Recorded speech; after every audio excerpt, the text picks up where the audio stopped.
Tarantulas can be confused with other members of the order Mygalomorphae, such as trapdoor spiders, funnel web spiders, and purse-web spiders. They can also be confused with some members of the order Araneomorphae, such as the Lycosidae family. There are multiple ways to identify a tarantula. First, the hairs. In the Americas, most tarantulas have urticating hairs, though some, such as the Hemorrhagus genus, lack these. The hairs are usually more noticeable than with most other spiders. Another is the size, as tarantulas tend to be bigger, but this is again not a fail-proof way. They also don't use their webs for hunting, instead using them as building material or tripwire. One of the most decisive ways to tell is by looking at their fangs. Tarantula fangs face downwards, as opposed to those of true spiders, which face each other, allowing them to make pincer-like motions. They also own two book lungs, as opposed to true spiders which only have one. Their lifespan is also longer than most spiders. Tarantulas comprise a group of large and often hairy spiders of the family Theraphosidae. As of August 2022, 1,040 species have been identified, with 156 genera. The term tarantula is usually used to describe members of the family Theraphosidae, although many other members of the same infraorder, Mygalomorphae, are commonly referred to as tarantulas, or false tarantulas. Some of the more common species have become popular in the exotic pet trade. Many New World species kept as pets have setae known as urticating hairs that can cause irritation to the skin, and in extreme cases, cause damage to the eyes. All tarantulas are venomous. Although their venom is not deadly to humans, some bites cause serious discomfort that might persist for several days. In general, the effects of the bites of all kinds of tarantula are not well known. While the bites of many species are known to be no worse than a wasp sting, accounts of bites by some species are reported to be very painful and to produce intense spasms that may recur over a period of several days. The venom of the African tarantula Pelinobius muticus also causes strong hallucinations.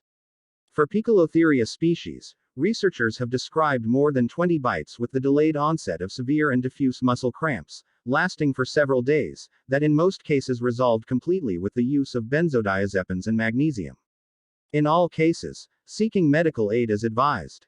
Because other proteins are included when a toxin is injected, some individuals may suffer severe symptoms due to an allergic reaction rather than to the venom. Such allergic effects can be life-threatening. Additionally, the large fangs of a tarantula can inflict painful puncture wounds, which can lead to secondary bacterial infections if not properly treated. Before biting, a tarantula may signal its intention to attack by rearing up into a threat posture, which may involve raising its prosoma and lifting its front legs into the air, spreading and extending its fangs, and, in certain species, making a loud hissing by stridulating. Tarantulas often hold this position for longer than the duration of the original threat. Their next step, without biting, may be to slap down on the intruder with their raised front legs. If that response fails to deter the attacker, the tarantulas of the Americas may next turn away and flick urticating hairs toward the pursuing predator. The next response may be to leave the scene entirely, but especially if no line of retreat is available, their final response may also be to whirl suddenly and bite. Some tarantulas are well known to give dry bites, i.e., they may defensively bite some animal that intrudes on their space and threatens them, but they do not pump venom into the wound. New World tarantulas, those indigenous to the Americas, have bites that generally pose little threat to humans other than causing localized pain. Most of them are equipped with urticating hairs on their abdomens, and almost always throw these barbed bristles as the first line of defense. These bristles irritate sensitive areas of the body and especially seem to target curious animals that may sniff these bristles into the mucous membranes of the nose. Some species have more effective urticating bristles than others. The Goliath bird-eater is known for its particularly irritating urticating bristles. They can penetrate the cornea, so eye protection should be worn when handling such tarantulas. Old World tarantulas have no urticating bristles and are more likely to attack when disturbed. They often have more potent, medically significant venom, and are faster and much more nervous and defensive than New World species. Some dangerous spider species are related to tarantulas and are frequently confused with them. A popular urban legend maintains that deadly varieties of tarantula exist somewhere in South America. This claim is often made without identifying a particular spider, although the banana tarantula is sometimes named. A likely candidate for the true identity of this spider is the dangerous Brazilian wandering spider of the family Cetenidae, as it is sometimes found hiding in clusters of bananas and is one of several spiders called banana spiders.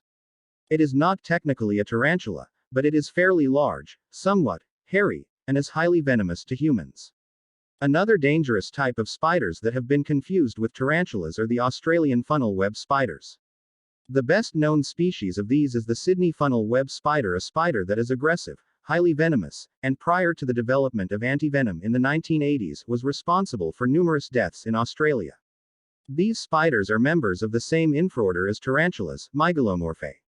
Some Australians use the slang term, triantelope, for large, hairy, and harmless members of the huntsman spider family, which are often found on interior household walls and in automobiles.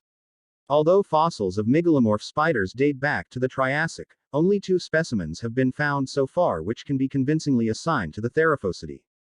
One is from Dominican Republic amber, the other is from Chiapas, Mexico. Amber. Both these ambers are quite young, being Miocene in age or about 16 million years old. Some genera of tarantulas hunt prey primarily in trees, others hunt on or near the ground. All tarantulas can produce silk. While arboreal species typically reside in a silken tube tent, terrestrial species line their burrows with silk to stabilize the burrow wall and facilitate climbing up and down. Tarantulas mainly eat large insects and other arthropods such as centipedes, millipedes, and other spiders, using ambush as their primary method of prey capture. Armed with their massive, powerful chelicerae tipped with long, chitinous fangs, tarantulas are well adapted to killing other large arthropods. The biggest tarantulas sometimes kill and consume small vertebrates such as lizards, mice, bats, birds, and small snakes. The 8 legs, the 2 chelicerae with their fangs, and the pedipalps are attached to the prosoma. The chelicerae are 2 double-segmented appendages located just below the eyes and directly forward of the mouth. The chelicerae contain the venom glands that vent through the fangs. The fangs are hollow extensions of the chelicerae that inject venom into prey or animals that the tarantula bites in defense, and they are also used to masticate. These fangs are articulated so that they can extend downward and outward in preparation to bite or can fold back toward the chelicerae as a pocketknife blade folds back into its handle. The chelicerae of a tarantula completely contain the venom glands and the muscles that surround them, and can cause the venom to be forcefully injected into prey. The pedipalpi are 2 6-segmented appendages connected to the prosoma near the mouth and protruding on either side of both chelicerae. In most species of tarantulas, the pedipalpi contain sharp, jagged plates used to cut and crush food, often called the coxae or maxillae. As with other spiders, the terminal portions of the pedipalpi of males function as part of their reproductive system. Male spiders spin a silken platform, sperm web, on the ground onto which they release semen from glands in their opistosoma. Then they insert their pedipalps into the semen, absorb the semen into the pedipalps, and later insert the pedipalps, one at a time, into the reproductive organ of the female, which is located in her abdomen. The terminal segments of the pedipalps of male tarantulas are moderately larger in circumference than those of a female tarantula. Male tarantulas have special spinnerets surrounding the genital opening. Silk for the sperm web of the tarantula is exuded from these special spinnerets. A tarantula has 4 pairs of legs and 2 additional pairs of appendages.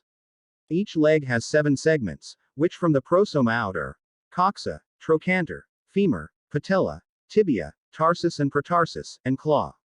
2 or 3 retractable claws at the end of each leg are used to grip surfaces for climbing. Also on the end of each leg, surrounding the claws, is a group of bristles, called the scapula, which help the tarantula to grip better when climbing surfaces such as glass. The 5th pair is the pedipalps, which aid in feeling, gripping prey, and mating in the case of a mature male.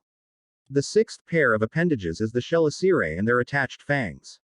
When walking, a tarantula's 1st and 3rd legs and one side move at the same time as the 2nd and 4th legs on the other side of its body. The muscles in a tarantula's legs cause the legs to bend at the joints, but to extend a leg, the tarantula increases the pressure of hemolymph entering the leg.